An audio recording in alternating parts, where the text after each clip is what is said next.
Ayan po mga kabida, isang magandang oras sa lahat at welcome po sa aking channel. Naku po, inulan po ng batikos po mga kabida, ano?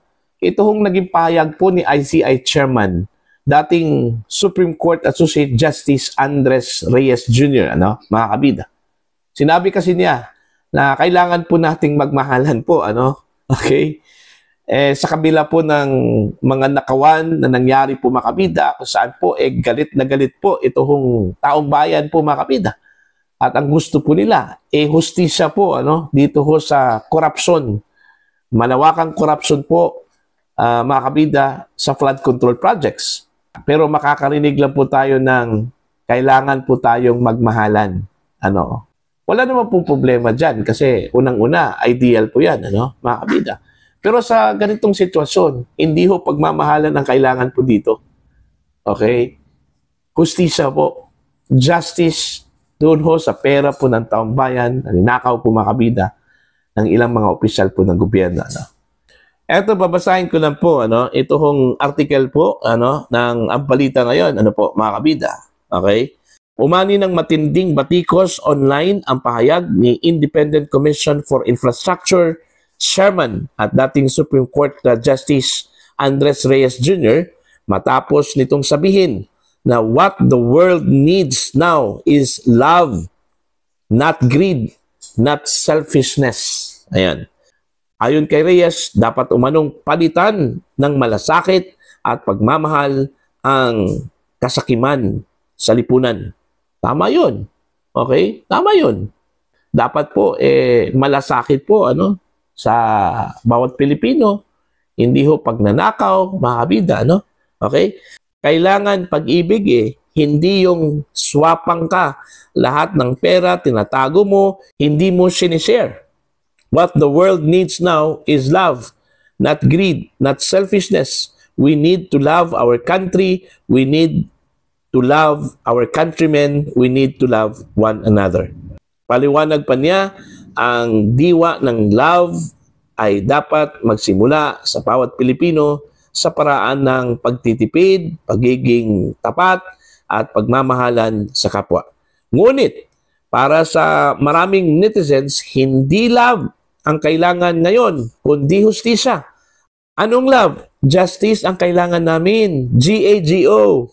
Sang-ayon din si Chair May na nagsabing, we need justice, kaya huwag nyo nang pagtakpan ang mastermind. Habang may isa namang nagpahayag ng pagkadismaya sa tinawag niyang pangangaral ng ICI Chair, tama na ang preach, hindi yan simbahan o pagpupulong.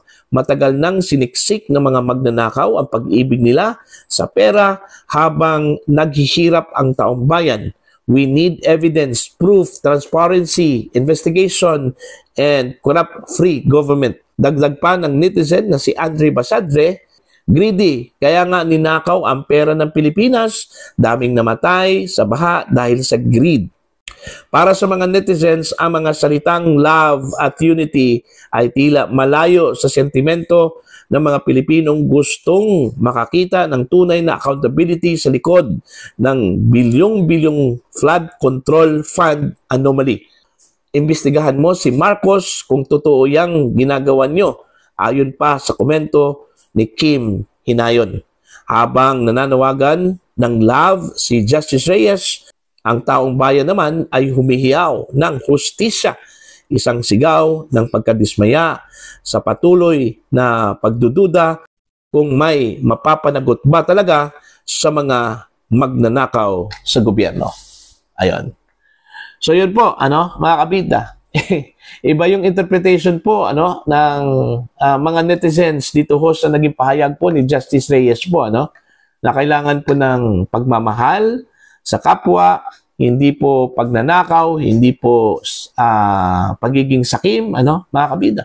Pero sa ngayon po, ang kailangan po ng taong bayan hindi ho pagmamahal. Ang kailangan po ng taong bayan ngayon, mga kabida, hustisya, ano? Accountability doon ho sa mga sangkot po sa pagnanakaw po ng pera po ng gobyerno, ano, mga kabida. Okay? Yung pagmamahal po, tsaka na po yun. Pag mananagot na po, mga kabida, ito kong sangkot po, ano, mga sangkot, mastermind, sa pagnanakaw po, corruption, mga kabida, sa flood control projects po, ano? Okay? Wala ho tayong problema diyan sa pagmamahalan, ano? Kasi yun talaga yung ideal, ano, mga kabida. Okay? Love each other, wag hong ipairal kung ano man yung kasakiman po ng isang tao, kundi pagmamahalan po, ano, mga kabida. Pero yung pagmamahal na yan, mga kabida, mangyayari lang po yan, ano. Pagkatapos po, mga kabida, na mapanagot ito hong mga sangkot po, ano, sa nakawan po sa gobyerno ngayon. Okay? Kailangan pong makasuhan, kailangan pong makulong. Okay? Kung sino man po sila, no, mga kabida. Regardless kung ano man po yung affiliation, relasyon po nila sa kasalukuyang administrasyon. Dapat po ang Marcos administration po, mga kabida, hindi po balat sibuyas po sa bawat puna po, ano, mula sa publiko, ano, mga kabida. Dapat ipakita po nila na sila po ay patas, wala ho silang pinoprotektahan, walang kinikilingan po, ano. Okay?